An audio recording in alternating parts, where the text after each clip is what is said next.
pessoal, sejam muito bem-vindas e bem-vindos a mais um episódio de podcast aqui no Terapia no Dia a Dia. Hoje a gente vai começar uma série de episódios muito especial, que é a série sobre o Janeiro Branco. Eu fiz essa série no ano passado em função do Janeiro Branco, que é um mês de conscientização de saúde mental. Trouxe tipos de episódios que eu não costumo trazer aqui no podcast. Para minha surpresa, eles super engajaram. Até hoje eu recebo comentários, feedbacks acerca dos episódios. Então, eu decidi, nesse janeiro de 2024, retomar aí essa série, trazendo novos 4 episódios falando de outros transtornos para que a gente possa fazer um trabalho de conscientização de saúde mental. Isso é tão importante, eu conto com a sua ajuda para isso, tá? Nesse primeiro episódio, a gente vai falar um pouquinho sobre o transtorno de ansiedade social. Vocês devem ter visto que na chamada eu coloquei tenho fobia social. A gente já ouviu com certeza esse nome em algum lugar. Alguém comentando que tem fobia social, ou até mesmo você utilizar essa palavra, ou se nomear como uma pessoa que tem dificuldade de interagir com pessoas. Algumas pessoas até usam um termo, eu sou antissocial. Eu quero então desmistificar um pouco isso nesse episódio, diferenciar o que é timidez, introspecção, o que pode começar aí a trazer uma ideia de um possível transtorno de ansiedade social, que é a antiga fobia social. É sobre isso que a gente vai falar nesse episódio. Então, fica aqui comigo até o final desse episódio e eu vou te explicar por quê. Porque isso pode ajudar você, que talvez tenha essa dificuldade, e vai ser importante entender sobre isso, mas também vai te ajudar a ter mais empatia, a conseguir ser mais empático com as pessoas que vivenciam desde uma dificuldade de interação até mesmo um transtorno de ansiedade social. Para quem não me conhece, eu sou a Bianca Garcia, eu sou psicóloga clínica e especialista em terapia cognitivo-comportamental, e a minha missão aqui no Spotify, também lá no meu Instagram, @psibiancagarcia, e também agora no Instagram do Terapia no Dia a Dia, é te mostrar como a TCC, a terapia cognitivo-comportamental, essa abordagem que eu trabalho na minha prática clínica, pode te ajudar aí nos seus problemas do dia a dia, para você ter mais saúde mental e mais qualidade de vida. Então, bora começar esse episódio? Gente, eu dividi esse episódio aqui em algumas partes, tá? Primeiro a gente vai falar um pouquinho brevemente aqui sobre o Janeiro Branco, da importância dessa série aqui. Depois a gente vai falar um pouquinho sobre o que seria esse transtorno de ansiedade social, mas já começo aqui fazendo um alerta que eu não quero que você faça autodiagnóstico, tá? Mas é importante para você compreender, para você começar a perceber aí talvez alguma coisa que tem te gerado prejuízos e saber se talvez seja importante ou não buscar ajuda, para você ter mais empatia caso você conviva com alguém que tem um transtorno de ansiedade social, que tem uma dificuldade nas interações sociais. Eu não tenho dúvidas que no final desse episódio você vai desenvolver muito mais empatia. Então assiste, porque se você não vivenciou uma relação em que uma pessoa se queixava sobre isso ou demonstrava dificuldade, quem sabe isso pode vir a acontecer, e entender sobre isso vai fazer com que você tenha mais compaixão, mais empatia. Isso vai ser muito bom para essa pessoa, para você e para o mundo, tá? Bom, o Janeiro Branco é um mês de conscientização da saúde mental. O objetivo é que a gente fale de saúde mental para conscientizar a população acerca do que é o sofrimento psicológico, de que maneira que isso acontece, as pessoas entenderem um pouco mais sobre isso e entenderem quando elas precisam buscar ajuda. Isso é muito importante para a população de uma maneira geral. Eu não fazia até então episódios específicos do Janeiro Branco, porque eu já falo sobre saúde mental aqui o ano inteiro, né? Tem mais de 100 episódios aqui no podcast sobre saúde mental, então não fazia muito sentido. E aí, no ano passado, eu decidi fazer e fiquei bem segura, né? Por quê? Eu tento não trazer aqui questões relacionadas a diagnósticos em si, mas eu trago questões e problemas do cotidiano e estratégias para que as pessoas possam lidar melhor com isso na vida delas, estratégias da terapia cognitivo-comportamental, que hoje é a abordagem com as melhores evidências para a maior parte dos transtornos e sofrimento psicológico. E aí eu tenho um pouco de receio de: será que isso ia interessar as pessoas? Será que isso não poderia gerar um autodiagnóstico? Mas enfim, tava no meu coração para fazer e eu fiz. E, gente, me surpreendeu muito, porque muitas pessoas me deram feedback, que buscaram ajuda a partir disso, que tiveram mais empatia com as pessoas da família, os amigos, os colegas de trabalho, repensaram sobre a criação dos filhos e a relação com outras pessoas, né, que estão ali na infância, da adolescência, já pensando numa prevenção, conscientizaram outras pessoas e, para minha surpresa, os episódios foram muito, mas muito compartilhados.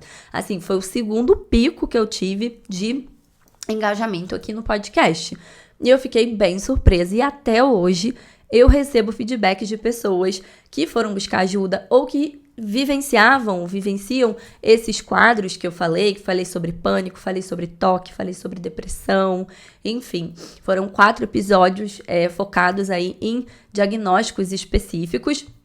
E eu usei termos que as pessoas usam no senso comum, né? Como vocês devem ter visto na chamada dessa sequência de episódios aqui. Eu tenho fobia social. Eu estou em pânico. Que às vezes são termos que a gente utiliza no nosso cotidiano, no nosso dia a dia. E que às vezes isso causa alguns problemas, porque acabam banalizando alguns diagnósticos, sofrimento, né? Ou fazem as pessoas, às vezes, categorizar coisas que não são, de fato, um diagnóstico, mas elas acabam enquadrando. E aí, no final, isso gera uma desinformação, isso gera a dificuldade das pessoas buscarem ajuda. Inclusive, ao longo do episódio eu vou falar sobre várias formas de vocês buscarem ajuda, desde atendimento particular até atendimento gratuito, tá? Então, bora lá, gente. Então, já dei esse overview aí sobre o que foi essa sequência de episódios do ano passado. Vou deixar eles aqui na descrição desse episódio e a gente vai ter daqui pra frente aí uma sequência de 4 episódios aqui durante o mês de janeiro. Não sei em quando que você tá ouvindo esses episódios aqui, tá? Então, eu quero começar falando primeiro sobre essa coisa do transtorno de ansiedade social. A gente vai entender que existe um transtorno, né, e a partir de uma avaliação. Quem pode fazer essa avaliação? Psicólogo, psiquiatra, tá? E aí, para isso, além do que a gente estudou ao longo de todos os anos e continuamos estudando como profissionais, a gente vai sustentar essa avaliação a partir de uma diretriz que é da APA, da Associação Americana de Psiquiatria, em que tem um manual que chama DSM, em que a gente está na edição 5TR, que é uma edição atualizada.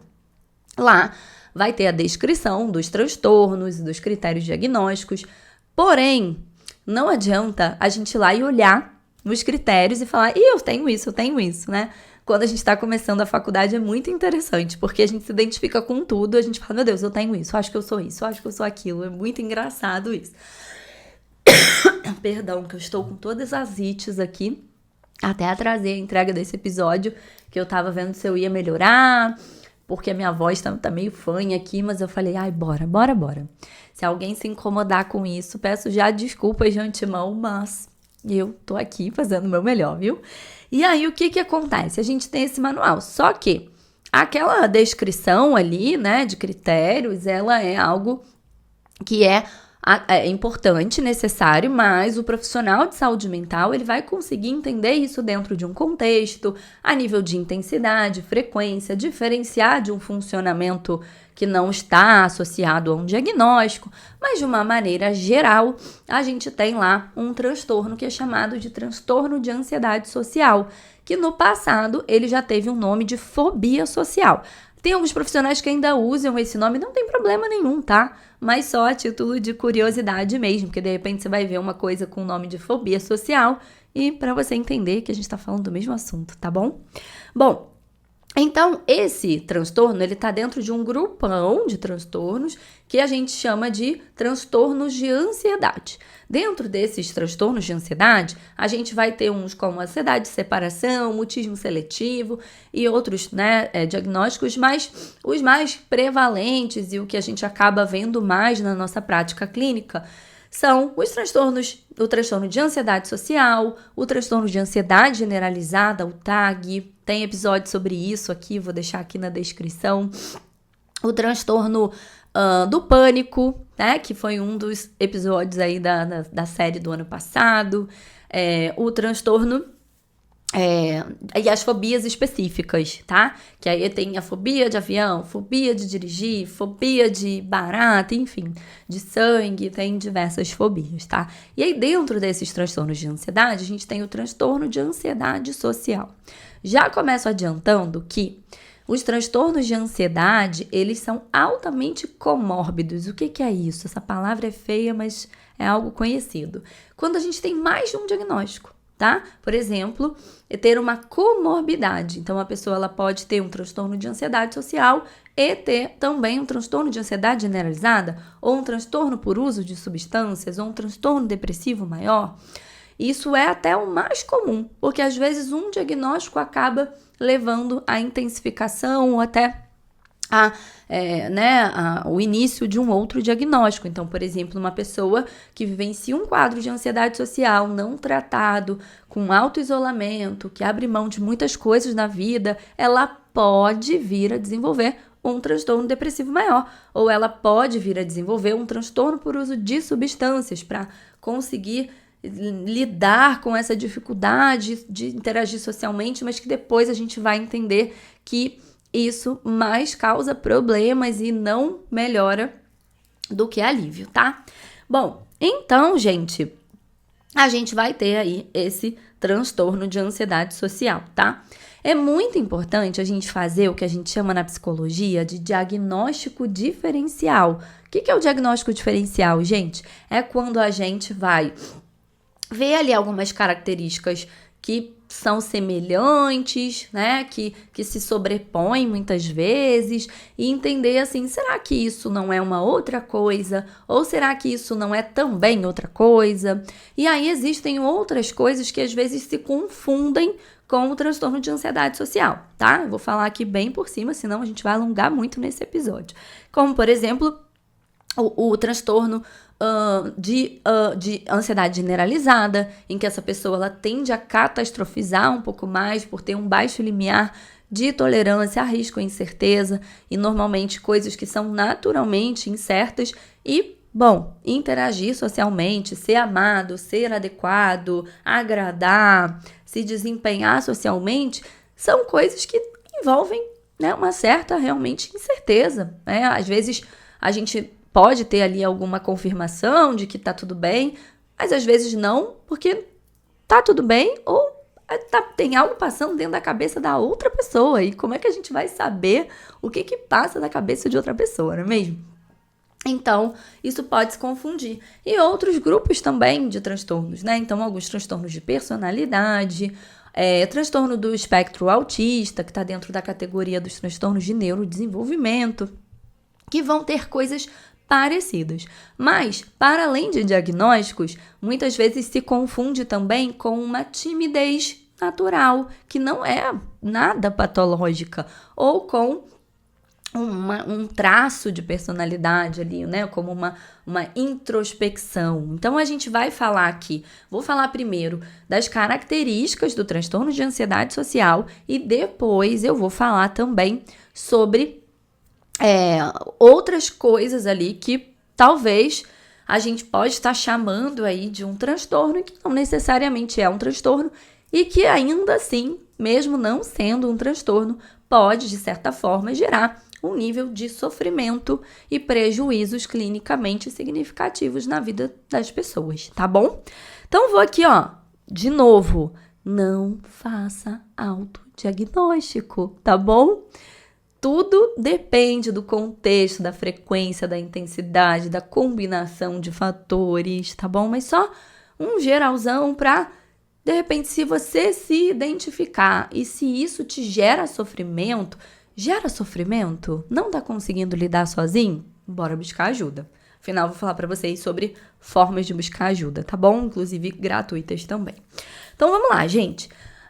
Primeira coisa que todos os critérios aqui, eles não são excludentes, eles são obrigatórios. Existem alguns diagnósticos que a gente precisa ter, não precisa ter todos, né? Então, X de tanto. Aqui não, aqui tem que ter realmente isso aqui presente, tá? Então, a pessoa ela vai apresentar um medo assim, excessivo em aspectos associados a situações sociais. Vou tossir. Tá bom, né? Só tossir 2 vezes, tá ótimo. Então, pensa que situações que envolvem interações sociais ou desempenho em público, para essa pessoa vai gerar muita ansiedade, tá? Pode ser que isso apareça só em situações em que a pessoa se desempenha em público, como uma palestra, como desempenhar uma tarefa em público, tá sendo avaliada em público, coisas do tipo, que aí a gente vai chamar um especificador somente de desempenho, ou isso pode também acontecer em situações que a pessoa, ela até se desempenha socialmente, mas ela tem dificuldade de interagir, de conversar, de estar ali, né, em convivência com as pessoas, se relacionando, falando, enfim. E aí, em geral, ela vai apresentar essa dificuldade nesses 2 espectros, tá? Mas existe também um especificador, que a gente chama somente desempenho, quando essa pessoa ela não tem dificuldades em interações sociais, ela consegue se sair se sentindo bem ali, porém, nessas situações que envolvem ser avaliada, falar em público, ela vai experimentar uma ansiedade intensa, tá? Um parêntese aqui, gente. Existem situações que são naturalmente ansiogênicas, tá? Eu não tenho transtorno de ansiedade social, tenho outros diagnósticos. Eu tenho transtorno de déficit de atenção e hiperatividade, o TDAH, e tenho transtorno de personalidade obsessivo-compulsiva, que é o TPOC. Eu não tenho transtorno de ansiedade social, mas ainda assim, existem situações que me geram algum nível de ansiedade, tá? Então, existem coisas que são naturais. Então, hoje, estar aqui falando no podcast, pra mim, é super tranquilo, mas em algum momento da minha vida, isso já me gerou uma leve ansiedade. Então, o que vai diferenciar é se o contexto é naturalmente difícil, né? A fazer uma apresentação. Eu tenho super dificuldade com inglês, então às vezes quando eu tenho que falar, abrir a câmera lá na aula de inglês e falar, é uma situação que gera uma ansiedade natural. Mas o que vai diferenciar é se isso te paralisa, se você faz isso com muita ansiedade, se você evita isso. Então entender assim dentro do contexto é muito importante, né? Porque sei lá, você vai comer várias fatias de pizza, um exemplo. Você tá no rodízio de pizza, é uma coisa. Você tá no rodízio de pizza, você acabou de vir da praia com muita fome, é uma coisa. E você acabou de jantar, é outra coisa, né? Então, é importante a gente entender que tem coisas, porque de repente você vai falar assim, ai, será que eu tenho ansiedade social? Porque quando eu tenho que apresentar um trabalho na faculdade, ou uma reunião do trabalho, ou falar na reunião do condomínio, eu fico super nervosa, fico super ansioso. Talvez, né, tem que entender esse super aí, né? Não sei, às vezes pode ser algo natural, porque você não curte muito fazer aquilo realmente, ou você não faz isso com tanta frequência, então isso acaba te gerando uma ansiedade, ou você percebe que tem alguns déficits de habilidades, ou você não se expôs ali sucessivamente a ponto daquilo já ter gerado o que a gente chama de habituação, quando aquilo já não te gera mais, né, uma ansiedade. Então, primeira coisa é isso, né? Precisa ter essa dificuldade. A segunda é que, além de ter essa dificuldade, esse indivíduo ele vai ter também, vai temer agir de maneira que as pessoas percebam essa ansiedade dele. Então, assim, vai ficar com receio de transpirar, de ficar trêmulo. E se isso acontecer, porque muitas vezes é natural, né? ele vai ficar muito ansioso com a possibilidade das outras pessoas perceberem isso. E isso muitas vezes gera o que a gente chama de um viés atencional para ameaça. A pessoa começa a ficar hipervigilante a coisas que confirmam isso. Então a gente está lá falando para uma população de 1.000 pessoas e aí tem uma pessoa que tá com uma cara assim, né? E ela pode pensar, né? Com o olho assim meio fechado, posicionado pra frente, ela pode interpretar que todo mundo tá achando que ela tá indo muito mal. Isso aumentar a ansiedade dela, ela emitir mais reações fisiológicas e ficar ainda mais apreensiva com a possibilidade das pessoas estarem percebendo que ela está ansiosa. E, sei lá, talvez essa pessoa, ela tenha dificuldade de enxergar, assim como eu que sou míope, e ela tá ali forçando para enxergar os slides lá do fundo, ou talvez ela esteja julgando, né? Não saberemos, talvez. Mas tem mais de 999 pessoas ali na sala, mas é como se o viés atencional direcionasse para como se aquela sala tivesse vazia e só tivesse essa pessoa, é isso? Bom, outro aspecto é o fato de situações que envolvem interações sociais ou desempenho em público, elas vão gerar para pessoas que têm um quadro de transtorno de ansiedade social um medo e uma ansiedade intensa. E aí um ponto importante é que às vezes a gente pensa assim, puxa, mas a pessoa ela enfrenta, ela não se esquiva daquela situação. Mas um outro aspecto que a gente tem que considerar é que pode ela ter uma ansiedade intensa e evitar, ou ela pode se expor, muitas vezes até em situações que não tem opção, né? Mas isso gerar um medo e ansiedade intensas. Então, isso também seria uma característica bem importante, tá?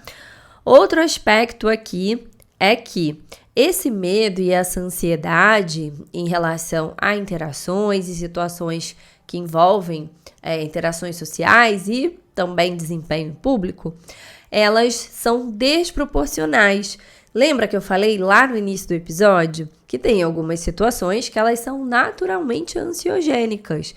Então, eu não tenho transtorno de ansiedade social, mas se eu tiver que dar uma aula para um público que eu não conheço, para um ambiente muito cheio, e que eu, sei lá, posso não dominar tanto aquele assunto, ou até mesmo quando eu domino aquele assunto, às vezes é um lugar novo, é desafiador, eu posso estar sendo avaliada de certa forma, então é natural gerar ansiedade. Você vai conhecer uma pessoa para se relacionar, ou você tá chegando ali numa mesa que tem pessoas que você não conhece, são coisas que vão naturalmente gerar algum nível de ansiedade, né? E é normal, mas nesse caso aqui é desproporcional.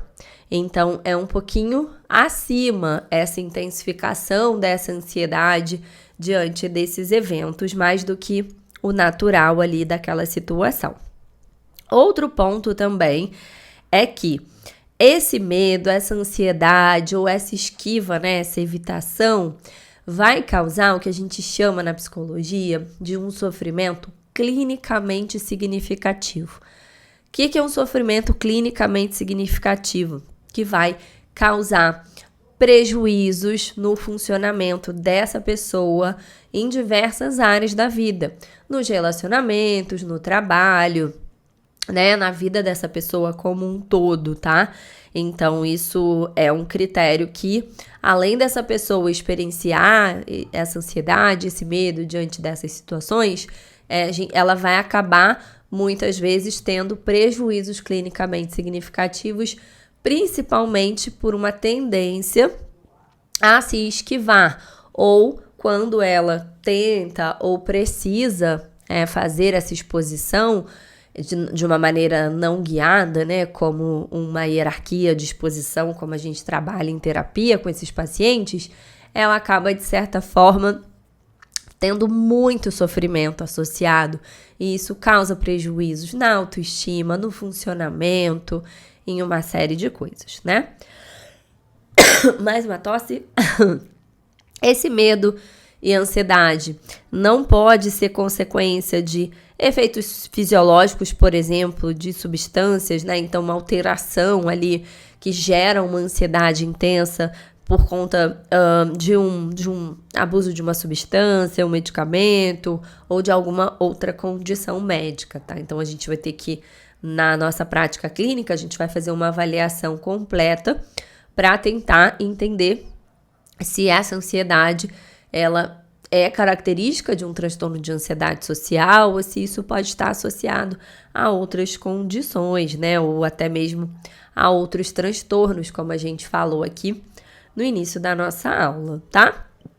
Bom, já entendemos então sobre o que é o transtorno de ansiedade social. Eu tô aqui bem tranquila porque eu tô certa que você não vai fazer um autodiagnóstico, que esse conteúdo foi informativo e que se você se identificou com algo, que você vai procurar ajuda, né? Vamos falar um pouquinho sobre aspectos que levam ao desenvolvimento desse transtorno e de que maneira que ele se mantém. Então, a gente vai entender possíveis fatores de risco, e que aspectos ali até a nível de temperamento, de personalidade, podem favorecer questões do ambiente que essa pessoa cresceu e também coisas que podem manter esse transtorno, tanto com aspectos comportamentais, a maneira como essa pessoa funciona a partir desse diagnóstico, como também aspectos cognitivos, né? As interpretações que as pessoas fazem sobre as coisas que acaba levando a emoções e comportamentos que acabam por manter muitas vezes esse transtorno. Vai ser importante a gente entender isso, gente, tanto para a gente pensar até em prevenção e para que a gente possa também entender de que maneira que isso se desenvolve, para que a gente possa ter mais empatia, para ter autoconhecimento também para quem tem esse diagnóstico e isso favorecer aí a compreensão sobre isso para que a gente possa modificar algumas coisas aí e construir uma vida mais significativa, né?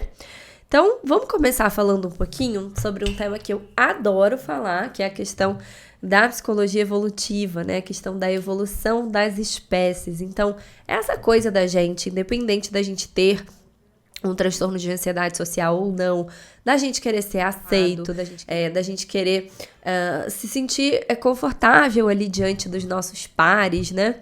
Isso tem a ver com questões evolutivas.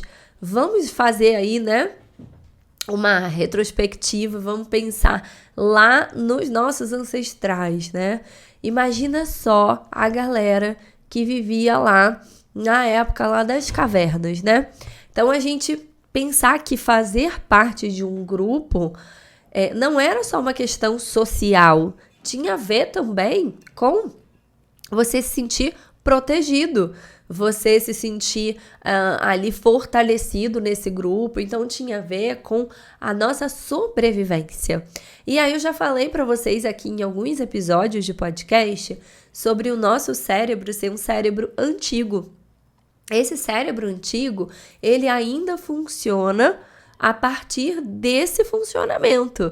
Então, a gente já não tem mais tantos pelos, a gente já tem uma postura mais ereta, a gente teve ali diversas adaptações na nossa espécie ao longo do nosso funcionamento, mas a gente ainda tem esse cérebro antigo que vai funcionar dentro da ideia de sobrevivência, de proteção. Então, para o nosso cérebro, não importa se aquilo é um pensamento imaginário, se aquilo é um dado de realidade, ele vai internalizar isso como um perigo e vai agir de maneira a nos proteger, tá?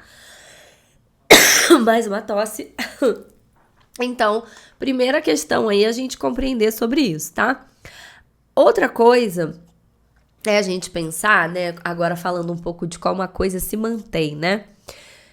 Vou tentar explicar assim de um jeito simples, porque a gente aqui tá falando, né, com leigos, com não psicólogos, embora tenha muitos ouvintes psis aqui, são sempre muito bem-vindos, Mas a gente tem um sistema de crenças. Vocês que são alunos da comunidade Terapia no Dia a Dia, que é a minha comunidade para quem não é psicólogo, em que você assina por apenas R$19,90 por mês, no link aqui da descrição do episódio, vocês lá dentro têm diversos cursos e aulas. E tem um curso chamado TCC na Vida Prática. Lá nesse curso, eu explico um pouco sobre crenças, sobre como as crenças se desenvolvem, crenças centrais, intermediárias. Então, mesmo quem não é psi, mas é assinante da comunidade, vai, né, se lembrar total aqui quando eu trouxer esse assunto. Mas a gente tem normalmente crenças que a gente chama de crenças nucleares, que é uma visão que a gente constrói sobre a gente, sobre os outros, sobre o mundo, sobre o futuro. E essa visão, ela vai ser construída a partir das nossas experiências ali com os nossos pares, com os nossos cuidadores. E aí, muitas vezes, algumas experiências que a gente vivencia na nossa fase ali do desenvolvimento, ali na infância, na adolescência, na escola, com os nossos primos, familiares, primos são familiares, né? Com os nossos coleguinhas, com a nossa família, os nossos cuidadores e figuras de autoridade, elas vão moldar muito esse nosso sistema de crenças. A gente vai começando a internalizar quem nós somos, quem os outros são, quem o mundo, né? O que é o mundo, a visão do futuro, a visão que você acredita que os outros têm de você. E aí isso pode ser adaptativo, né? Pode ser uma crença saudável, funcional, mas pode ser também desadaptativo. Então, vou pegar um exemplo. Imagina uma pessoa que sofreu muito bullying.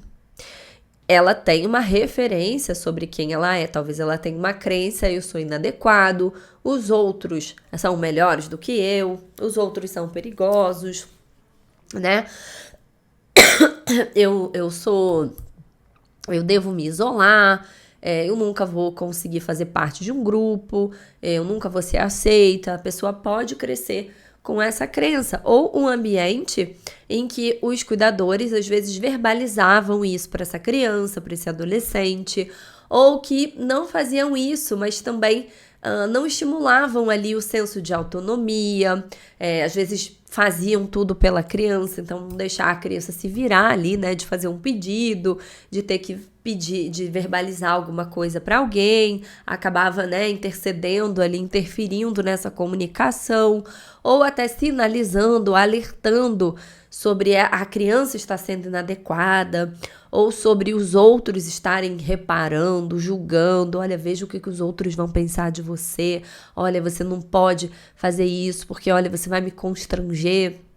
Vê lá o que as pessoas vão pensar. E isso pode fortalecer esse senso de inadequação muitas vezes, né? E aí, o que acontece? Quando essa pessoa, ela cresce, ela pode desenvolver uma tríade que a gente chama, né, uma visão de si, dos outros, do mundo, do futuro, que é muito ligada a esse aspecto do sou inadequado. E aí tem um trio de crenças de pessoas que têm transtornos de ansiedade social, que é clássico, que é o seguinte, ó. Primeiro eu sou inadequado. Eu não tenho habilidade social, eu não sei me relacionar. O segundo existe um jeito certo de se desempenhar socialmente, de interagir com as pessoas, que os outros têm, eu não. E ela também tem uma crença que ela nunca vai ser boa nisso. E aí, isso pode acontecer algumas estratégias. Ela pode evitar situações por isso, e que vai, muitas vezes, piorar o repertório dela social, porque quanto mais a gente treina interações sociais, mais hábil a gente vai ficar nisso. Se você se isola, se você usa todos os comportamentos de segurança, se você vai tentando criar estratégias para cada vez menos você precisar usar essas habilidades, a tendência é que você não desenvolva muitas vezes esse repertório, tá? Ou ela pode utilizar de hipervigilância, tá ali, tá sempre checando, buscando essa aprovação do ambiente. E aí, gente, sei lá, eu sou super desatenta, né? Então, É muito fácil de eu estar num consultório médico e eu estar ali olhando assim pra cara da pessoa, parada assim, olhando pra ela, mas se você me perguntar, tinha uma pessoa ali na sua frente, eu vou dizer, pessoa? Porque eu tô ali viajando, pensando em outras coisas. E talvez essa pessoa acredite que eu tô realmente prestando atenção nela. E essa pessoa, ela começa a ficar hipervigilante às pistas sociais para reforçar confirmar essa crença dela de inadequação. E aí, o que acontece aí? Isso aumenta a ansiedade, ela acaba muitas vezes se atrapalhando nas interações porque ela tá ansiosa, aí ela fica mais hipervigilante em relação à resposta desse ambiente, essas pistas sociais. Aí ela vai, muitas vezes, confirmando essa ideia de que ela realmente não é boa em interações sociais, seja porque ela ficou muito nervosa ou porque ela acabou gerando um viés confirmatório ali, né? Uma profecia autorrealizadora. Então, ela ficou ali tão nervosa que ela se embananou com tudo e acabou sendo inadequada e confirma essa ideia de inadequação. Outro aspecto que pode acontecer é o seguinte: é essa pessoa não desenvolver tolerância. Porque assim, imagina que você tá numa praça de alimentação e você derrubou o refrigerante da bandeja.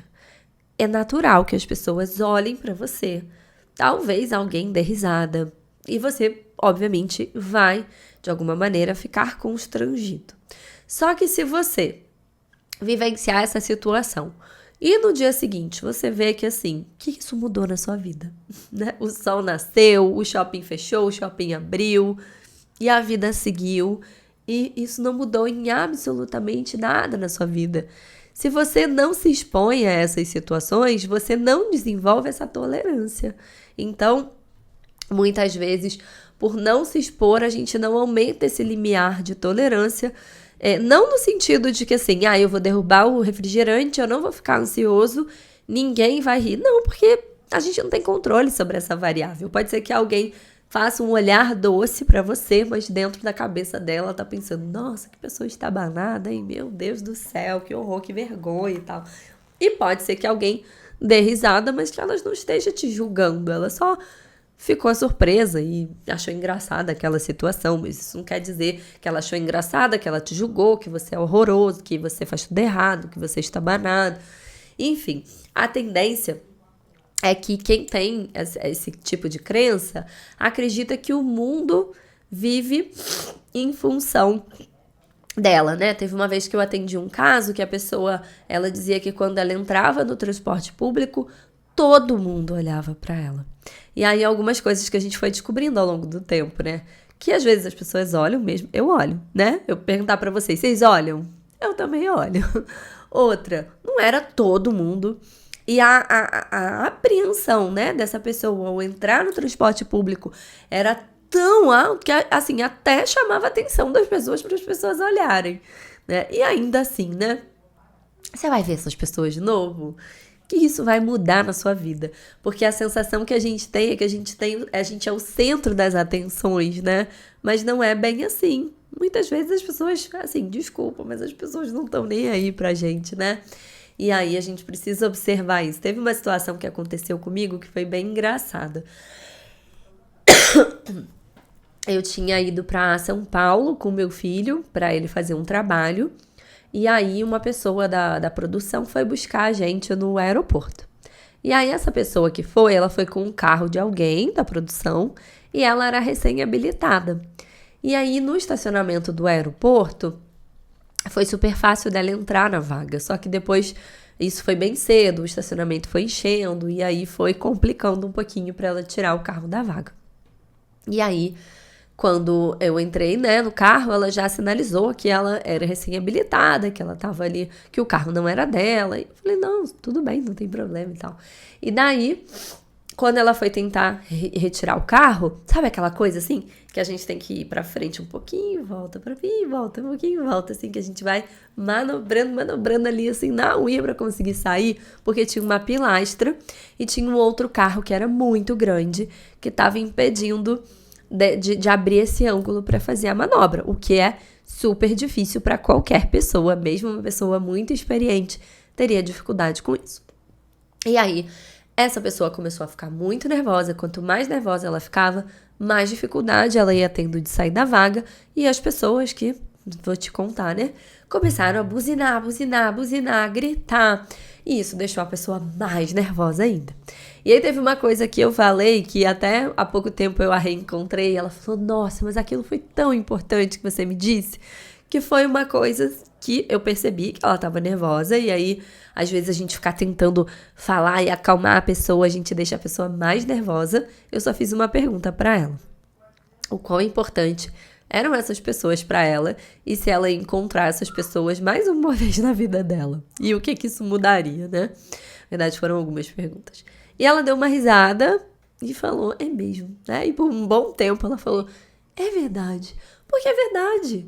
É assim, que isso vai mudar na sua vida. Amanhã o sol vai nascer e tá tudo bem, né? Mas na hora a gente ativa ali uma ansiedade tão intensa que a gente perde essa capacidade de reavaliação cognitiva e acaba, muitas vezes, superestimando aquela ameaça e subestimando a nossa capacidade de enfrentamento em relação àquilo, o que aumenta a nossa ansiedade e aí diminui realmente a nossa habilidade de enfrentamento, nosso repertório social, a nossa capacidade de resolução de problemas, e isso acaba muitas vezes gerando um viés confirmatório, porque, de certa forma, aumenta a chance da gente acabar sendo inadequado de alguma maneira e isso vai confirmar que essa crença central, sou inadequada, certo? Outro aspecto também, eita, até me engasguei aqui,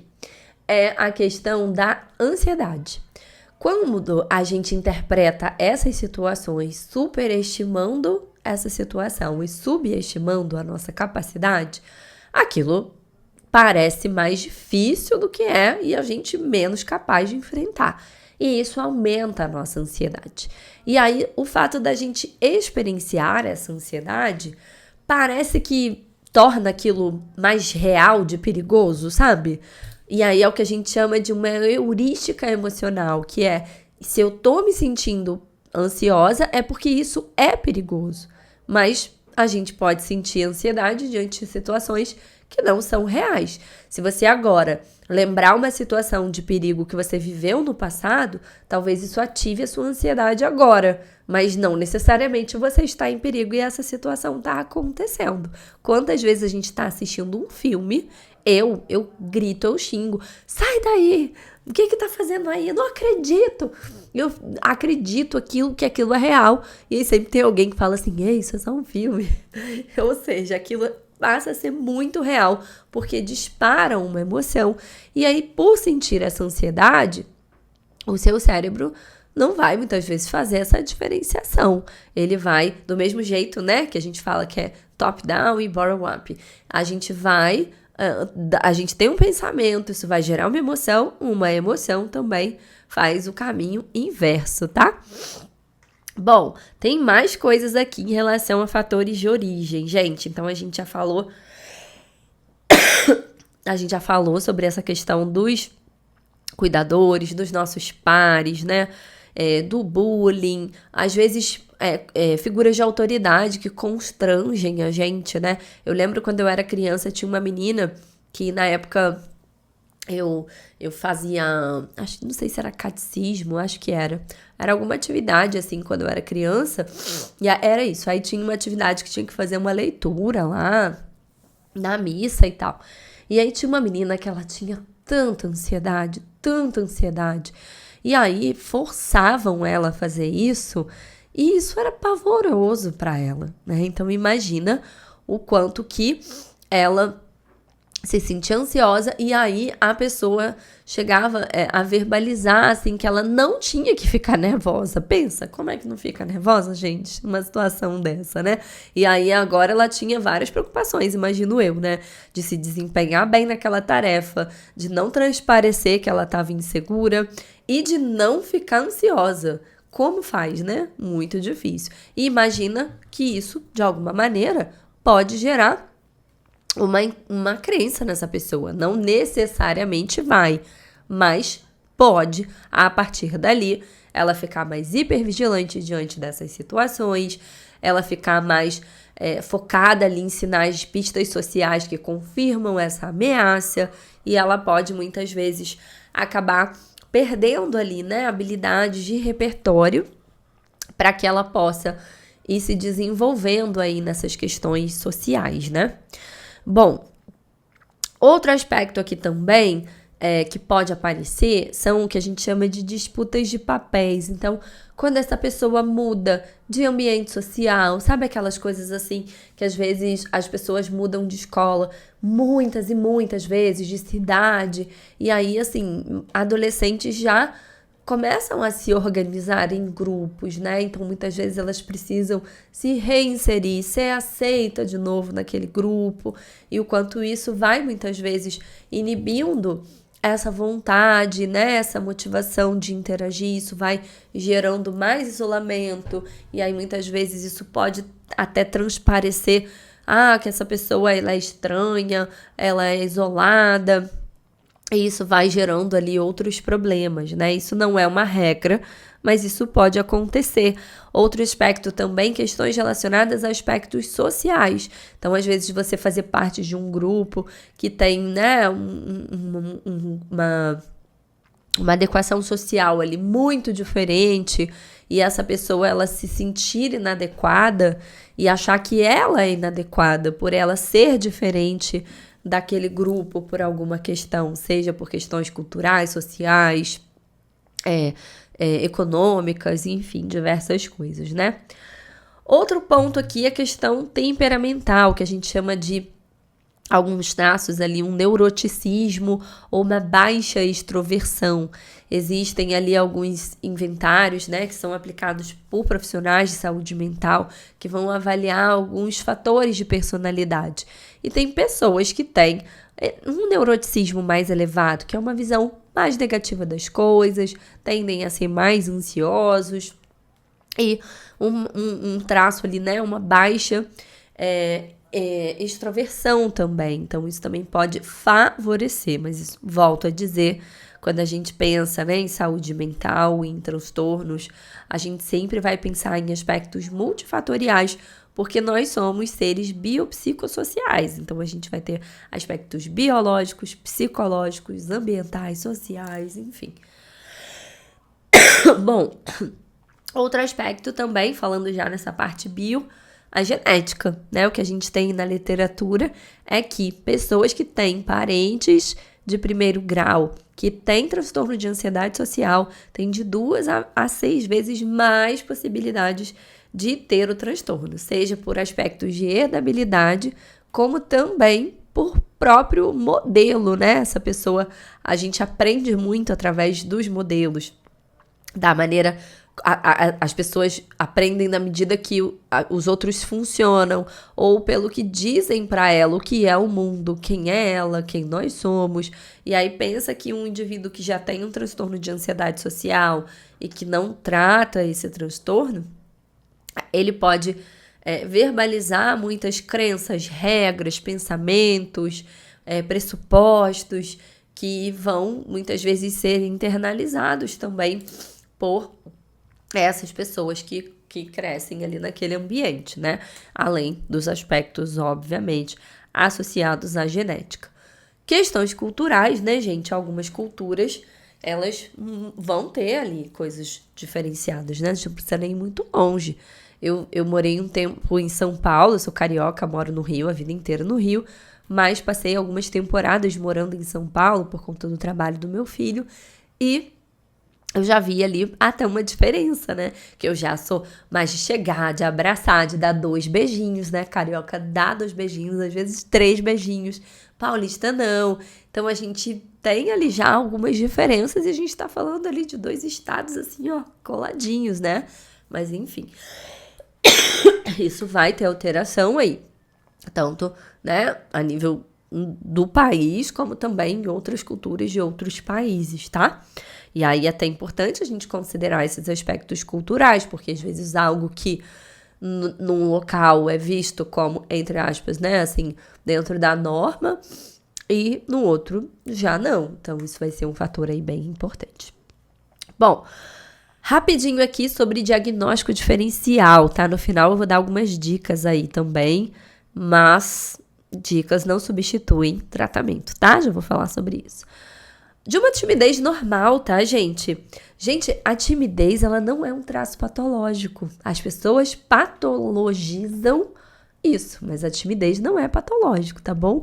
Então, não necessariamente uma pessoa tímida vai ter ansiedade social, tá? Tem uma pesquisa muito importante que ela é citada até num manual bem importante da psicologia, que ela fala o seguinte, que nessa questão do diagnóstico diferencial, eles fizeram uma análise da população em que só a minoria das pessoas, que eram 12% ali daquela amostra, tinham ansiedade social. Ou seja, as outras 88% das pessoas tinham timidez, mas não tinham transtorno de ansiedade social, tá? Então, isso é um ponto importante. Outras condições também que às vezes as pessoas confundem, né? Por exemplo, pessoas que têm um transtorno do espectro autista, que é um transtorno do neurodesenvolvimento. Ambos terão ali o que a gente chama de um déficit, né? Na comunicação social, no repertório, tá? Podem ter. Mas são apresentações totalmente diferentes, então por isso a gente precisa de uma avaliação de um profissional, que não é um diagnóstico no TikTok, né? É realmente um profissional de saúde mental, psicólogo ou psiquiatra, tá bom? Bom, existe também o que a gente chama de comorbidades, que são aquilo que eu falei no início do episódio, quando a gente tem mais de um diagnóstico. As comorbidades ali mais comuns com o transtorno de ansiedade social é o transtorno depressivo maior. Os outros transtornos de ansiedade, na verdade, são até mais prevalentes, né? Como o transtorno de ansiedade generalizada, transtorno do pânico e também o transtorno depressivo maior, muitas vezes em resposta a essa perda de engajamento na vida por conta da esquiva, do isolamento. Transtorno por uso de substância. Gente, é uma comorbidade altíssima, porque muitas vezes as pessoas fazem uso do álcool, de outras substâncias, para se desinibir, e é uma comorbidade muito comum em pacientes com transtorno de ansiedade social, tá? Quando eu atendia adolescentes, eu via muito isso. Começar a utilizar álcool e até outras substâncias para se sentir mais hábil, né? Isso é um problema, é um perigo. Transtorno de personalidade evitativa, que há uma discussão aí, né? Se seria uma ansiedade social mais grave ou se é uma comorbidade. Porque é basicamente o funcionamento do paciente com ansiedade social, mas com uma rigidez cognitiva maior, né? E um padrão de evitação ali mais crônico, tá bom? Bom, vamos falar agora sobre 2 pontos aqui, gente.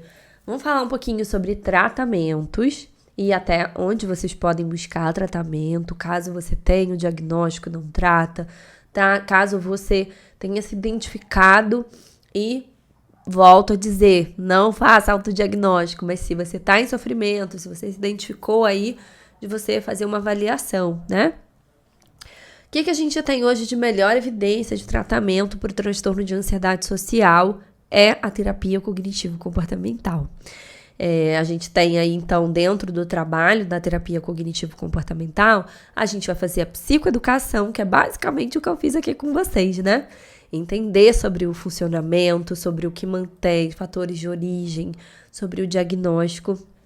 É um trabalho muito cognitivo, ou seja, nesses pensamentos que muitas vezes são pensamentos muito catastróficos, um viés ali, né, atencional, que leva a distorções cognitivas. Então a gente vai fazer um trabalho cognitivo também muito importante. Trabalho também comportamental, exposição gradual e treino de habilidades sociais, tá?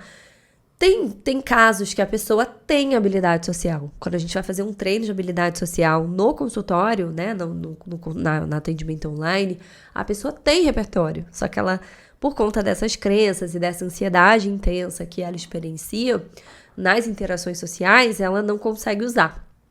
E tem pessoas que não têm repertório, mesmo porque lembra, é um padrão de evitação, de isolamento, comportamentos de segurança. Ela pede para as pessoas resolverem as coisas, ela busca atividades em que ela não precisa se expor. Então, ela vai perdendo, né, esse treino de habilidades e não tem, muitas vezes, esse repertório. E aí a gente vai trabalhar na nossa prática clínica, em alguns momentos também, o treino de habilidades sociais.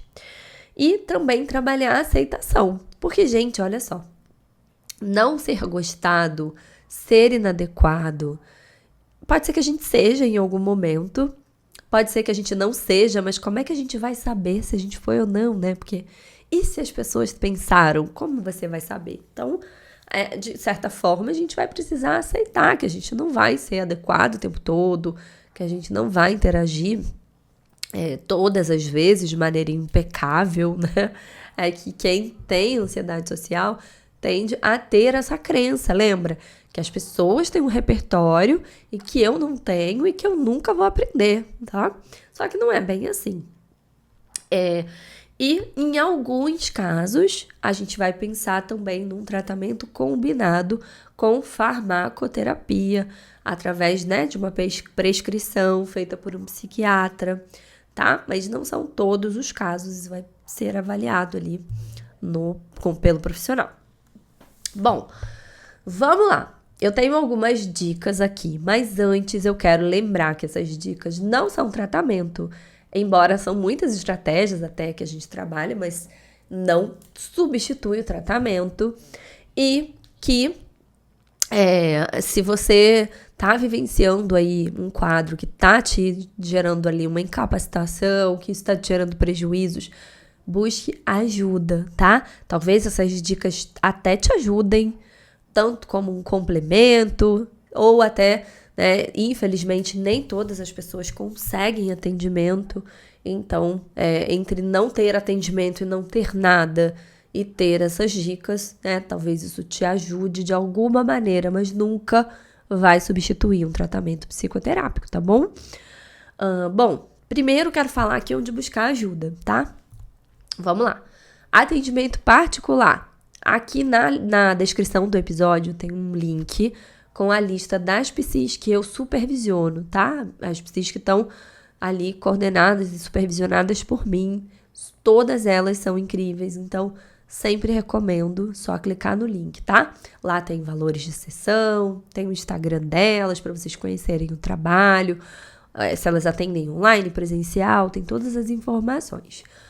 Eu também faço atendimentos, mas muito difícil de eu ter a vaga, né? Quando eu tenho ali uma vaga que aparece, mas também tem essa possibilidade, mas acho mais fácil vocês conseguirem com essas meninas que são excepcionais, tá bom?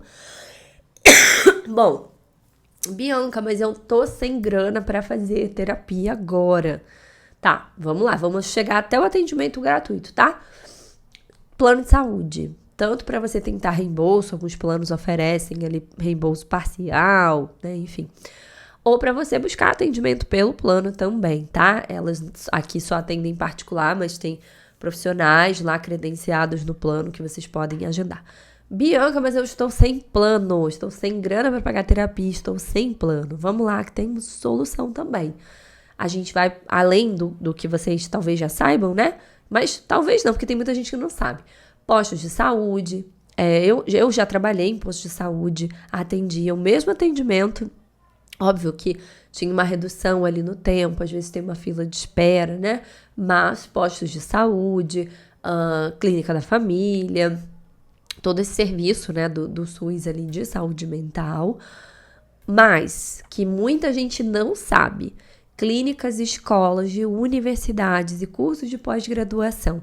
Gente, toda universidade que tem curso de psicologia tem um SPA, um Serviço de Psicologia Aplicada, que faz atendimento gratuito, supervisionado por um professor experiente, tá? Então, muitas pessoas não sabem disso e eu vou dizer para vocês que não sabem mesmo, tá? Porque quando eu fui estagiária lá em 2014, a gente ficava desesperado muitas vezes procurando pessoas para serem atendidas, porque ali nos 3 últimos semestres a gente tinha o estágio obrigatório e a gente queria também atender, né?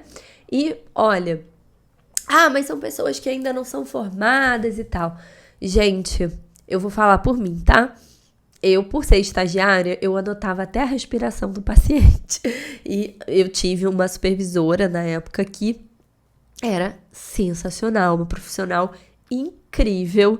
Então, ela tinha ali, né, todas as informações do caso, orientava, a gente não fazia nada sem a orientação. Então, é muito seguro.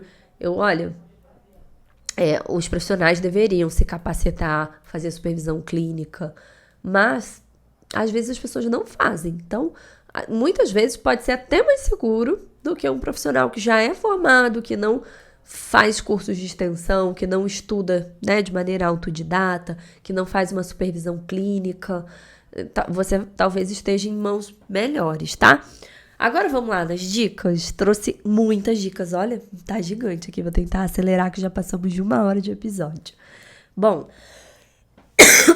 mesmo sem estar em tratamento, é possível que você faça uma hierarquia de exposição. Não tô dizendo para você fazer exposição, calma. Fazer uma hierarquia de exposição. O que é isso? Você vai fazer uma lista das coisas que você evita fazer por causa dessa ansiedade ou que você faz, mas com muita ansiedade. E aí você vai colocar uma nota ali de 0 a 10, o quanto essas coisas te geram de ansiedade. Depois você vai colocar isso em ordem do que é menos ansiogênico para o que é mais ansiogênico, ou seja, te gera menos ansiedade em cima e o que gera mais ansiedade embaixo. E aí, pega esse primeiro item, né, que precisa ser algo assim, que não pode ser algo que te gere quase 0 de ansiedade e nem que te gere muita ansiedade, mas que te gere alguma ansiedade. Tenta registrar quais são os pensamentos que surgem quando você se expõe ou quando você acredita nessa possibilidade de se expor. Anota esses pensamentos. Vocês que são assinantes da comunidade, tem aula lá sobre questionamento de pensamentos, tem uma ferramenta que eu ensino e disponibilizo lá, que é o RDPD, o Registro de Pensamentos Disfuncionais. Olha, vocês podem assinar no link aqui da descrição por apenas R$19,90 por mês. Vocês vão ter diversos cursos, aulas, sem fidelidade, sem cartão de crédito. Uma super oportunidade para você continuar aprendendo coisas da terapia cognitivo-comportamental para usar aí na sua vida, nas questões do cotidiano mesmo, tá?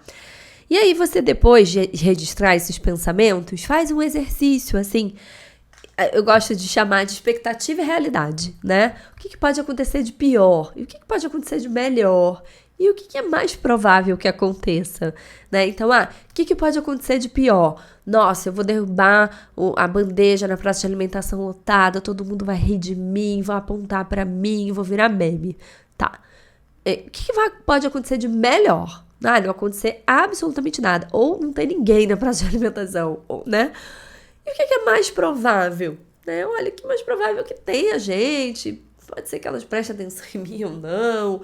Pode ser que eu derrube e alguém ria, alguém nem perceba, alguém fique com vergonha alheia também. Talvez isso seja o mais provável, né? E aí, se você se sentir confortável e isso não for te gerar uma ansiedade muito intensa, talvez se colocar nessa situação e checar, né, se essas previsões catastróficas de fato se confirmaram, né, e como é que foi lidar com essa situação, aumentar um pouquinho o teu limiar de tolerância a essa ansiedade, né? Às vezes fazer essa catastrofização do bem, sabe? Eu faço isso muito, assim, tá, e daí? Tá, e daí? Porque todo mundo vai rir de mim. Tá, e daí? Né? A sua vida vai seguir, as pessoas têm outras coisas também pra pensar, pra se preocupar. O que eu quero dizer é que, ainda que isso aconteça, esse cenário mais catastrófico, isso também não é algo que vai paralisar a sua vida, sabe? Que vai te definir como pessoa, enfim, que isso vai ser uma sentença, sabe? Então, eu chamo de catastrofização do bem, mas em TCC a gente chama de seta descendente da descatastrofização, que é aquela coisa assim, Nossa, eu vou falar tal coisa e a pessoa vai ficar chateada comigo. Tá, mas e aí? Vai ficar chateada comigo, mas daqui a pouco passa, né? E aí a vida vai seguir. Enfim, também não é o fim dos tempos, né? E aí muitas vezes isso reduz bastante a nossa ansiedade, assim como eu fiz lá com a pessoa no carro, né? Tá, e aí? E aí que amanhã eu nunca vou ver essas pessoas e tá tudo bem, né? Bom, analisar as vantagens e desvantagens de tentar se expor gradualmente, tá? Não pega ali assim, ai meu Deus, vou fazer uma live. Não, calma, tá? Por isso que eu falei primeiro da hierarquia de exposição. Monta uma escadinha, né? Lá na comunidade eu ensino a escada do medo. Monta uma escadinha. A gente não sobe o 10º degrau do primeiro. O 10º, quando a gente tá no 9º, ele fica bem mais fácil, né? Então, vamos gradualmente construindo isso. Então, analise as vantagens e desvantagens. Talvez, quando você se der conta das vantagens de se expor e das desvantagens de não se expor, talvez isso te encoraje a tolerar um pouquinho mais esse risco e incerteza aí de se expor, tá? Outra coisa, analisa aí nessas vantagens e desvantagens quais são ali os benefícios de curto e longo prazo. Sabe por quê? Por exemplo, você não quer se expor numa entrevista de emprego. Quando você vai lá e não vai na entrevista, num curto prazo, é bom, né? Sua ansiedade estava alta, você evitou essa situação, ela melhorou, olha que beleza. Só que não, né? Porque no médio e longo prazo, a conta vem com juros, né? Então é importante a gente ponderar aí isso, tá bom? Outra coisa aqui é lembrar, né, de que maneira que isso pode estar afetando os seus valores, né? Então pensa, pra mim isso é real. Ajudar as pessoas, compartilhar com as pessoas é um valor muito importante pra mim. Então imagina se lá quando eu comecei, que eu chegava a ouvir o meu coração quando eu abria uma live, quando eu tinha que dar uma aula. Vocês devem perceber lá do episódio 1 pra cá como eu evoluí, né? Minha voz, assim, transparecia nervosismo lá atrás. Isso foi importante porque, puxa, é um valor muito importante pra mim. Os benefícios que isso vai trazer pra minha vida são infinitamente maiores do que os ganhos que eu tenho ao me esquivar daquilo, né? Então, isso às vezes aumenta a nossa motivação. Outra dica, não se force. Sabe, às vezes as pessoas querem fazer o que a gente nem usa mais com tanta frequência, que é inundação. É assim, você tem medo de barata, então entra num tanque de baratas. Cara, isso pode fazer você voltar muitas casinhas. Então, assim, vou inventar aqui, tá? Se você queria muito ser treinadora de uma equipe, se você queria muito ser professora, se você queria muito, sei lá, falar na sua igreja, se você queria poder cantar, sei lá, qualquer coisa. Não precisa ser assim, então agora eu vou me inscrever aqui numa situação que eu vou ter que ir lá encarar o público e tal. Vai aos pouquinhos. Faz isso para uma pessoa, depois para 2, depois para 3, depois para 3 de novo. Vai aumentando. Lembra da escadinha? Sei lá, se você quer fazer uma live, exemplo. Tá? Tô criando situações aqui cotidianas. Você não precisa abrir uma live amanhã e ficar super nervosa, de repente isso vai ativar a sua ansiedade absurdamente, você vai ficar se embananar toda, e daí você vai ver, tá vendo? Eu não sou boa, eu não consigo, todo mundo consegue, eu não consigo, isso não é pra mim. Vamos com calma. Começa assim, ó, eu vou criar aqui hipoteticamente, tá? Não precisa ser assim, pelo amor de Deus. Vou escrever uma frase nos stories. Eu vou gravar um vídeo nos stories com a minha voz no fundo. Depois eu vou gravar um vídeo nos stories em que eu apareça, mas eu não seja assim o focão, sabe? Depois eu vou postar um vídeo no feed, vou mandar um vídeo no grupo, sabe? Vou fazer uma live num Close Friends, assim, para pouquinhas pessoas. Vai treinando, faz uma live sem ninguém, vai se dessensibilizando, tá? Não precisa fazer isso de uma maneira, né, drástica, tá? Que isso pode ser muito ruim. Outra coisa, analisar evidências, né? Assim, quais são as evidências que se você fizer tal coisa, você vai ser horrível fazendo isso, sabe? Quais são as evidências que apoiam e não apoiam. E um ponto importante aqui, tomar cuidado também com essa questão das evidências, né? Porque assim, quais são as evidências que você vai cair e vão rir de você? Eu tenho, porque uma vez aconteceu. Tudo é possível. Agora, existe uma grande diferença entre possibilidade e probabilidade. Então, assim, é possível que chova, chova com sol? É possível, né? Mas é provável? Não é tão provável, porque se a gente pegar ali a quantidade de vezes que isso acontece dentro das quantidades de vezes que chove sem sol, é muito menor. Então, assim, é possível que você comece a gaguejar? É possível, mas assim, quantas vezes isso já aconteceu, né? E vamos agora para a seta da catastrofização. Tá, e se isso acontecer? Também é o fim do mundo isso? Existem maneiras de você lidar com isso, tolerar esse desconforto, tentar se regular de alguma forma, aprender estratégias para se regular, ou até compartilhar ali, gente, olha, eu tô gaguejando aqui, igual eu tô aqui, nossa, gente, tô com uma tosse, né, sem ficar se desculpando, se justificando. Mas, às vezes, isso, por mais que seja um comportamento de segurança, se isso vai te ajudar a dar um passinho, a gente finge que não tá vendo esse comportamento de segurança, tá? Mas que isso não vire uma estratégia ali de reasseguramento, porque senão você nunca vai desenvolver habilidades para fazer isso, tá bom? Outra coisa aqui, que a gente também fala muito isso lá na comunidade, que são as distorções cognitivas, né? Tem uma lista de distorções cognitivas, que é o filtro negativo, o tudo ou nada, a personalização. Eu não vou entrar aqui porque isso é um tema extenso. Eu posso até gravar um episódio só sobre isso, se vocês quiserem, tá bom? Depois me contem aqui nos comentários. Aliás, gente, rapidinho, uma coisa sobre os comentários.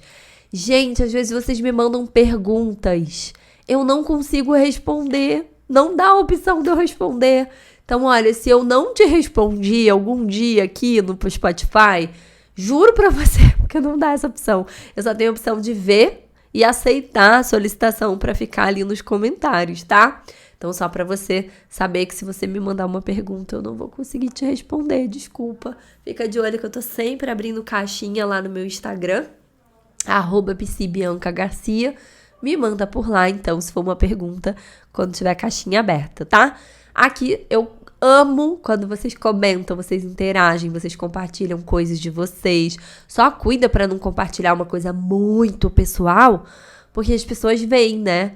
E se tudo bem pra você, não tem problema, tá? Eu adoro também, mas de repente você não sabe que a galera vê, então só pra dar esse toque aí, tá? Mas quando eu vejo que é uma coisa muito pessoal, às vezes eu não aceito, eu vejo, mas não aprovo pra aparecer ali, né? Porque eu não sei se a pessoa sabe que vai aparecer, né? Mas tem coisas que são tão fofas, tão legais, que geram encorajamento para outras pessoas. Eu acho isso incrível.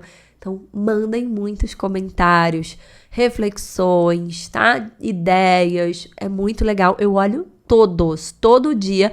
Eu já acordo, depois que eu pego meu celular ali, depois de fazer as minhas atividades. Um dos aplicativos que eu abro primeiro é o Podcasters do Spotify, só pra ver os comentários de vocês, que eu amo quando tem um botãozinho azul lá, eu fico muito feliz. Bom, outra coisa aqui, ter um pensamento não reflete a realidade, tá? Minha filha, porque senão, já pensou? Eu ia pensar que agora está super gelado aqui, e não ia estar, gente, porque o ar tá desligado, porque ele faz barulho. Então, assim, pensar. Gente, a gente pode pensar qualquer coisa. Eu posso pensar que tem um leão na minha varanda agora. Até imaginei. Mas não vai fazer um leão aparecer na minha varanda, entendeu? Eu moro no 4º andar, num condomínio de 5 blocos na cidade. Não tem como, a não ser que um vizinho esteja criando um leão clandestinamente aqui, mas ainda assim, como ele chegaria na minha varanda, né? Mas então pensar é diferente de de acontecer. Então, eu gosto de trocar para eu estou tendo um pensamento que tem um leão, né? É diferente de tem um leão na minha varanda. Não, eu tô tendo um pensamento que tem um leão. Ter um pensamento, posso ter 1000 pensamentos, né? E tá tudo bem. Aqui eu já falei sobre a aceitação, né? Então, aceitar o desconforto, aceitar que às vezes as pessoas não vão gostar da gente. Ai, gente, olha, primeira vez que eu entrei em contato com isso foi uma dor. Eu lembro que eu era vendedora de uma loja e aí eu fui promovida a subgerente da loja. E aí eu tinha muitos amigos quando eu era vendedora. E aí a distorção cognitiva. Algumas pessoas começaram a meio que dar uma afastada, não gostar de mim. E aí eu fiquei muito chateada com isso. E eu conversei com um chefe meu na época e ele falou: pois é, menina, às vezes as pessoas não vão gostar de você. Eu, como assim? Eu com essa minha mania de querer ser amada, preciso me amar, né? E isso foi muito difícil dar conta disso, né? Que alguém não vai gostar de você. Pois é. Sabe por quê? Você gosta de todo mundo? Duvido. E por que as pessoas também não podem gostar de você? Eu, hein? Tá achando que tu é um alecrim dourado? Para aí. Todo mundo tem alguém que não gosta de alguém. E você pode ser esse alguém, assim como você não gosta de outro alguém, tá? Bom, ficar atento aos comportamentos de segurança, né? Como eu falei pra vocês. Que é um comportamento de segurança, né? Sei lá, você quer ir ligar pra farmácia do seu bairro pra pedir algo que vai chegar rapidinho, que é na sua rua, mas aí você pede na droga, raia, sei lá, paga um frete caríssimo, vai demorar pra caraca, só porque você não quer fazer uma ligação. Então, esse é um comportamento de segurança. Você tem que ir, sei lá, cancelar uma matrícula de algo, aí você pede pra uma outra pessoa fazer isso pra você. Então, tem alguns comportamentos de segurança, né, que a gente pode usar, que isso, pra quem tá querendo se expor, pra quem já entendeu ali, que no curto prazo ajuda, mas no médio e longo prazo não, que isso afasta de uma vida significativa, não é uma boa, tá? Que mais? Tá acabando aqui já. Para de criar hipóteses, tá? Gente, a gente tem uma mania de ficar criando hipóteses e sis, e a nossa mente é boa nisso, né? De criar vários e sis. Cuidado com isso. Outra coisa, cuidado com o contexto também, tá, gente? Às vezes, é uma questão também que pode estar relacionada a pares, né? Então, sei lá, imagina uma pessoa que curte, vou inventar aqui, tá? Que curte uma cultura mais pop, né? Uma coisa mais geek. Talvez num ambiente que as pessoas nem sabem o que é isso, ela pode se sentir diferente. Talvez ela seja mesmo. Ou alguém pode achar inadequado. Tipo assim, como a pessoa faz tal coisa, né? Como assim? Porque não faz parte da realidade dela. Mas lá naquela outra área que todo mundo vive isso, aquilo é super comum, né? Então, vou dar um exemplo. Tem um podcast que eu gravei aqui com o Bruno Garcia, que é meu irmão. E ele é psicólogo de equipes de esportes na Europa, assim, as maiores equipes do mundo, e ele é psicólogo dessas equipes. E no universo dele, as coisas são super naturais, mas é muito comum quando ele comenta, as pessoas acham super estranho, assim, o modo que eles vivem, né? Como é que, nossa, mas a pessoa trabalha jogando, porque não faz parte do universo dela. E aí tem duas formas da gente lidar com isso. Uma é tentando, não só, mas tentando se aproximar de pares, assim, para eventualmente a gente também sentir que a gente está num lugar seguro ali. E quando também se estiver em outros ambientes, lida com isso com uma curiosidade, né? Tanto você, quando você está num ambiente diferente do seu. Pergunta sobre isso. O que comem? O que fazem? Como é? Né? Então, às vezes as pessoas falam assim, mas eu não sei o que conversar com tal pessoa, né? Eu, quando eu atendia adolescente, eu conversava sobre tudo com eles. E eu sabia de algumas coisas, porque eu ia pesquisar intencionalmente, mas tinha outras que eu nem imaginava o que era. Mas eu virava ali perguntadora. Mas como é isso? E como é que faz? Caramba, mas e aí? E tal coisa? Ou seja, a gente pode ter uma conversa sobre algo sem necessariamente você dominar aquele assunto, tá? E aí isso pode até gerar uma conversa gostosa, porque a outra pessoa ela pode falar, pô, que legal, essa pessoa tá se interessando, né, pelo meu universo. E isso pode ser legal, isso também vai aumentar o teu repertório, né, de conhecimento sobre as coisas, isso é muito legal. Pra gente fechar aqui, é a gente lembrar que, cara, nós somos naturalmente imperfeitos. Sim, desculpa, seres humanos são imperfeitos. E você não é um alecrim dourado, tá? Então, todo mundo tem imperfeições. Até as pessoas que você acha mais incríveis do mundo, elas têm imperfeições. Então, tem um crítico interno aí, né? Cria um amigo imaginário aí também para discutir um pouquinho com esse crítico interno, né? Eu mesma faço essa conversa, né? Então, às vezes, a minha mente fala coisas para mim e daí eu falo, conte-me mais. Vou dar um exemplo, né? Sei lá, essa semana, tem umas semanas, assim, uma pessoa interrompeu o processo de terapia. Automaticamente, né? O meu modo, sou uma fraude, falou, meu Deus, o que será que eu fiz? Que bobagem que eu fiz? Como foi a última sessão? Será que eu falei alguma coisa? Será que eu fiz alguma coisa errada? Será que ela tá chateada? Isso durou 1 ou 2 minutos, né? E aí eu falei, eu acho que eu não fui boa. Aí eu ativei, né, a minha crítica ao contrário, né? Falei, legal, mas me fala mais, assim, por que você não foi boa, né? Não, porque aí a pessoa desistiu da terapia. Então, peraí, né? A pessoa desistiu da terapia e você não é boa. Tá, assim, só existe uma razão pra ela desistir da terapia. E o que explica as outras pessoas que, sei lá, no mesmo dia eu tinha recebido um feedback super legal de uma paciente. Aí eu falei, engraçado, né? Que até 2 horas atrás você tava se achando boa zona, né? Aí agora você não é mais. Assim, e aí? A gente não é? Vamos resolver isso aí, né? Aí eu começo a dar risada, eu falo, vamos lá, vamos seguir a vida, o que a gente tem pra fazer aqui? Bom, pra gente fechar esse episódio aqui, preciso fechar esse episódio, que ele ficou mais longo do que eu imaginava. Eu vou trazer aqui, rapidamente, algumas frases de um livro do Robert Leahy, que ele fala, um dos capítulos aborda a ansiedade social. E ele tem um bloquinho, né, um cardzinho, que fala assim, o livro de regras da ansiedade social, ou seja, né? Aí, óbvio que é o contrário, tá? Mas eu vou ler pra vocês aqui pra gente encerrar. Que é assim, antes de interagir com as pessoas, pense em todas as maneiras que você pode parecer um bobo e ansioso. Que é mais ou menos o que a gente acaba fazendo, né? Ensaie a sua mente o quanto você vai se sentir ansioso. É tudo ao contrário, tá, gente? Pelo amor de Deus. Tente preparar todos os tipos de comportamentos de segurança para esconder a sua ansiedade. Apresente, se possível, uma desculpa para evitar as pessoas.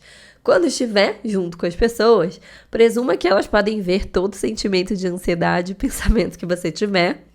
Coloque a sua atenção o quanto você vai se sentir ansioso. Tente esconder seus sentimentos de ansiedade. Aí, depois de interagir, reveja o quanto a interação foi péssima. Presuma que as pessoas estão agora falando sobre você, o quanto você é estranho.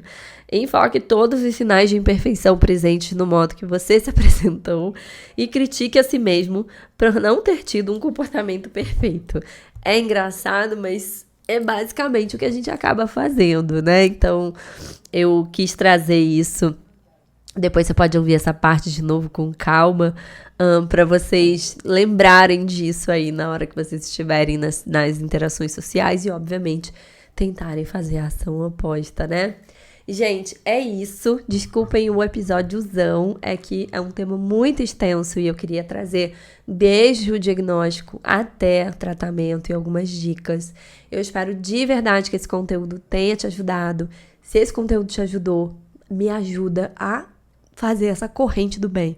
Compartilhe isso com o máximo de pessoas que você puder, Quem sabe você vai impactar uma vida hoje. Olha que incrível. E eu conto muito com vocês para isso, tá bom? Gente, eu espero que vocês tenham gostado. Aqui na descrição tem outros episódios aí do Janeiro Branco, tem o link de indicações das psis que eu supervisiono. E eu espero de verdade que esse conteúdo faça diferença aí na vida de vocês. A gente se vê então no próximo episódio. Um beijo, até lá!